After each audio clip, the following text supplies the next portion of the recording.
For many veterans, the commitment to serve continues long after military life ends. And this Military Appreciation Month, one Green Bay police officer now reflecting on how that same commitment led him from the Marines to law enforcement.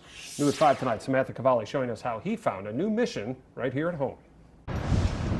For Green Bay police officer Cody Olson, joining the military was always the plan. My parents tell me from a young age, I told them I'm going to do that. I'm going to be a Marine. After high school, Olson enlisted in the Marine Corps, serving 5 years in aircraft maintenance and quality assurance with deployments to Southeast Asia and the Middle East. He says the transition into military life was intense, but it helped shape him. You go from, being a kid and your parents take care of you to, yelling and screaming and kind of being responsible for yourself, and not just yourself, but your other Marines too. But after leaving and earning his degree, he struggled to find that same sense of purpose in civilian life.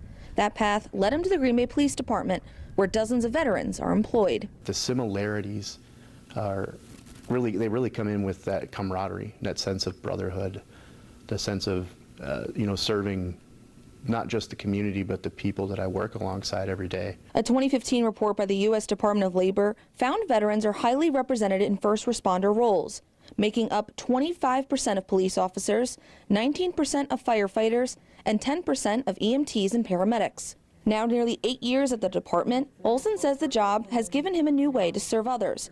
This includes his current role as a behavioral health officer, working with Brown County's Veteran Treatment Court, helping veterans navigate the transition back to civilian life. I really struggled in my transition out of the military and finding my purpose and finding a purpose again.